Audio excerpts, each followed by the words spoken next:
अज सतगुरु अंतरजामी गरीब निवास सच्चे पातशाह जी ने श्री गुरु अंगद साहब जी का गुरता गद्दी ते विराजमान होने का गुरपुरब है। तो अंदर पुजे वेख्या जिहड़े मैनू राह दसदे आए है ये तो वह सतगुरु नानक देव जी हैं। उस वक्त बड़ा चित पछतावा किया कि जे असीं जाणदे सतगुरु जी इहो ही है तो असीं क्यों घोड़ी ते चढ़ के आउणा सी, उतर के नमस्कार करते पैदल चल के आउंदे, गुरु साहब के दर्शन करन नहीं जाते। उस वक्त तो समा मिल गया ज्वाला के परसन का, लोगों ने सारिਆਂ ने गुरु साहब ने कहा आगू बनो चलो। हजूर ने कहा भी चलांगे तां तुहाडे नाल जे तुसीं करतारपुर साहब भी दी चलो। ये सुन के कहन लगे महाराज अगा तुहाडा पिछा साडा, जिद्द दी लै चलोगे असीं चलांगे। सुन के गुरु अंगद साहब तैयार हो पे, खंडूरीए लोग जिन्ने सी सारे दर्शना करने वास्ते देवी दे चल पे। महाराज साहब जी का नगर करतारपुर साहब के रस्ते एक ज्वालामुखी नूं परसन वास्ते जो संग नाल महाराज दे चले आ।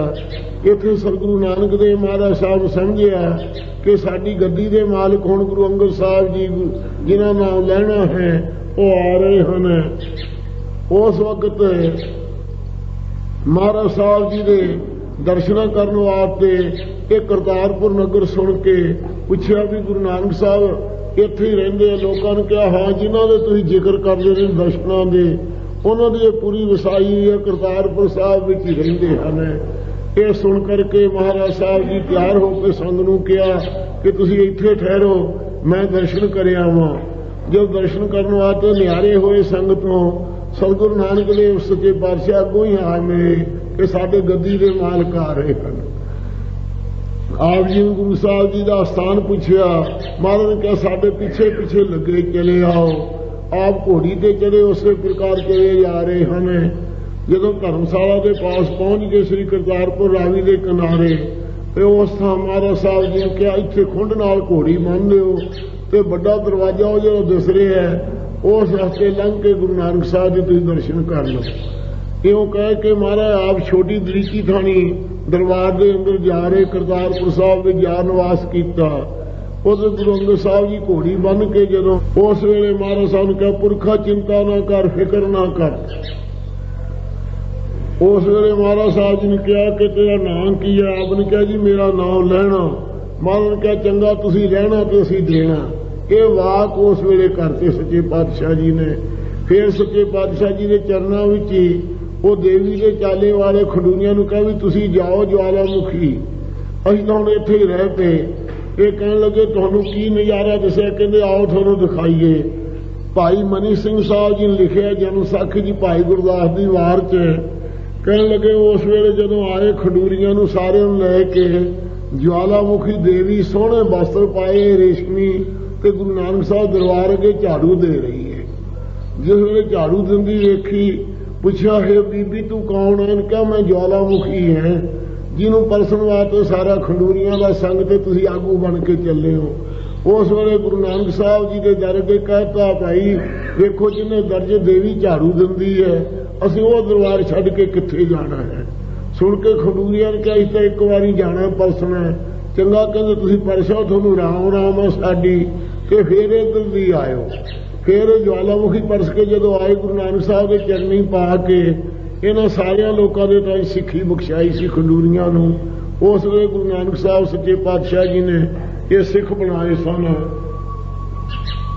इस प्रकार पूरे एक सिंह आ जी ये गरीब नवाज अंतरजामी ने वो खंडूरियां नूं सिੱਖੀ बख्शी सी। गुरु अंगद साहब महाराज दर्शन चरणा जी रहे। इस प्रकार एक दिन की गल है कि महाराज साहब जी जिस वक्त फिर खडूर साहब होके आए सन उस वक्त माता जी ने पूछा गुरु साहब किथे? कहते धाना चों नदीन कढ़ा रहे हैं। सुन करके महाराज साहब उत्थे गए। जो दर्शन किए कहा जी मैनू भी कोई सेवा बख्शो। एक रंबी लैके जो सेवा कर लगे धान पट्टे गए। वेख के क्या तुहानूं ये कार की जांच नहीं, आओ तुहानूं होर कार लाइए।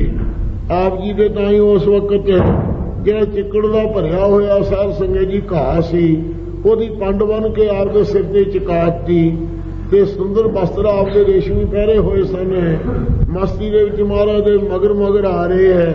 ਸਤਿਗੁਰੂ ਨਾਨਕ ਦੇਵ ਜਦੋਂ ਘਰ ਵਿੱਚ ਆਏ ਕਰਤਾਰਪੁਰ ਸਾਹਿਬ, ਉਸ ਵੇਲੇ ਪਸ਼ੂਆਂ ਦੇ ਅੱਗੇ ਉਹ ਕੱਖ ਜਿਹੜੇ ਸਿੱਟਣ ਲੱਗੇ।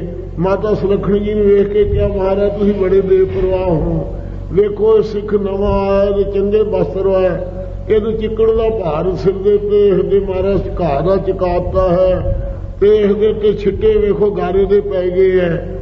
ਮਹਾਰਾਜ ਸਾਹਿਬ ਕਹਿਣ ਲੱਗੇ, ਸੁਲੱਖਣੀਏ ਵੇਖ, ਇਹਨਾਂ ਦੇ ਸਿਰ ਦੇ ਦੀਨ ਦੁਨੀਆ ਦਾ ਛਤਰ ਆ ਕਿ ਇਹ ਘਾਹ ਦਾ ਪੁੱਪਾ ਦੀ ਪੰਡ ਚੱਕੀ ਹੈ। ਵੇਖ ਕੇ ਮਾਤਾ ਕਹਿਣ ਲੱਗੀ, ਮਹਾਰਾਜ ਛਤਰ ਹੈ। ਫੇਰ ਸਾਹਿਬ ਨੇ ਕਿਹਾ, ਦੱਸ ਕੇਸਰ ਦੇ ਛਿੱਟੇ ਹੈ ਕਿ ਗਾਰੇ ਦੇ ਛਿੱਟੇ ਹੈ? ਕਹਿਣ ਲੱਗੀ, ਮਹਾਰਾਜ ਕੇਸਰ ਦੇ ਛਿੱਟੇ ਹੈ। ਸੁਣ ਕੇ ਮਾਤਾ ਦਸਮਾਦ ਹੋ ਗਈ। ਫੇਰ ਸਾਹਿਬਜ਼ਾਦਿਆਂ ਨੂੰ ਕਹਿਣ ਲੱਗੀ, ਤੁਸੀਂ ਵੀ ਆਗਿਆ ਮੰਨਿਆ ਕਰੋ। ਸਾਹਿਬਜ਼ਾਦੇ ਆ ਤੋਂ ਆਗਿਆ ਕਿੱਥੇ ਮੰਨੀ ਜਾਂਦੀ ਸੀ।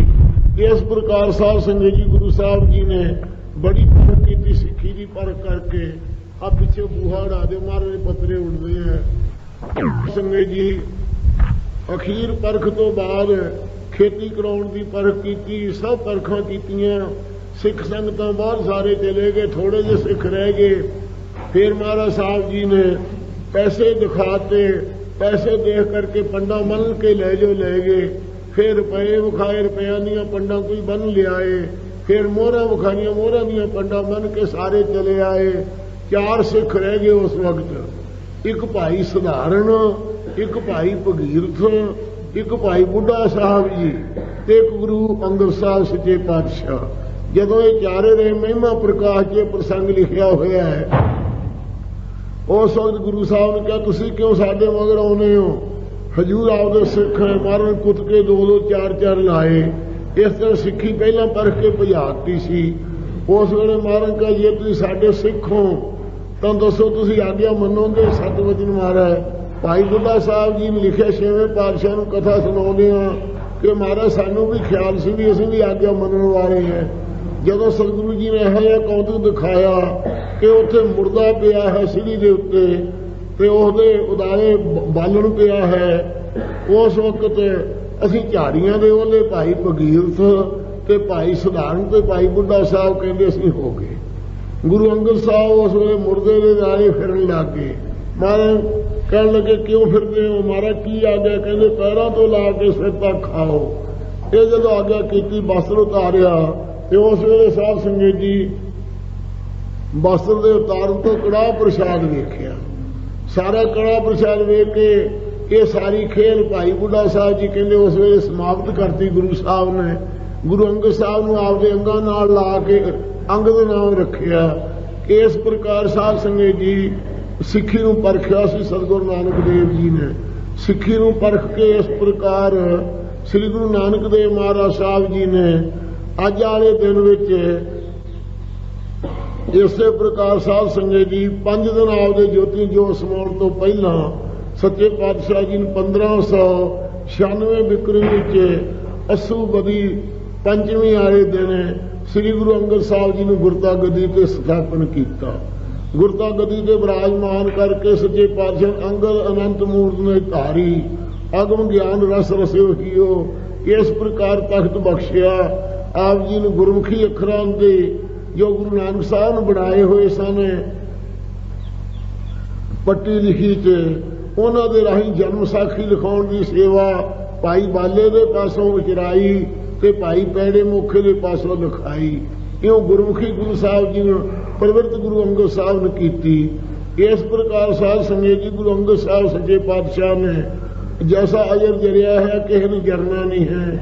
ਖੈਰਨ ਕਹਿਤਾ ਸੀ ਮੀਂਹ ਨਹੀਂ ਪੈਂਦਾ ਜੋਗੀ ਦੇ ਕਹਿਣ ਤੋਂ ਹਜੂਰ ਬਾਹਰ ਜਾ ਵਸੇ ਸੀ। ਇਸੇ ਪ੍ਰਕਾਰ ਹੋਰ ਕਈ ਗੁਰੂ ਮਹਾਰਾਜ ਸਾਹਿਬ ਸੱਚੇ ਪਾਤਸ਼ਾਹ ਦੇ ਪਾਸ ਹਮਾਊ ਨੇ ਆ ਕੇ ਤਲਵਾਰ ਚੱਕਣੀ ਚਾਹੀ, ਕਬਜ਼ੇ ਨਾਲ ਹੀ ਹੱਥ ਜੁੜ ਗਿਆ ਸੀ। ਫਿਰ ਗੁਰੂ ਸਾਹਿਬ ਦੀ ਸ਼ਰਨ ਪਿਆ ਤੇ ਫਿਰ ਉਹਨੂੰ ਮਾਫੀ ਮਿਲੀ। ਇਸ ਪ੍ਰਕਾਰ ਸਾਧ ਸੰਗਤ ਜੀ ਗੁਰੂ ਅੰਗਦ ਸਾਹਿਬ ਅਜਰ ਜਰਨ ਵਾਲੇ ਧੀਰਜ ਧਾਰੀ ਸਤਿਗੁਰੂ ਗਰੀਬ ਨਵਾਜ ਦੇ ਗੁਣਾਂ ਦਾ ਅੰਤ ਪਾਰਾਵਾਰ ਨੇ। ਆਪ ਜੀ ਦੇ ਅੱਜ ਗੁਰਤਾ ਗੱਦੀ ਤੇ ਵਿਰਾਜਮਾਨ ਦਾ ਗੁਰਪੁਰਬ ਹੈ। ਸਭ ਸੰਗਤਾਂ ਨੂੰ ਵਧਾਈ ਹੋ।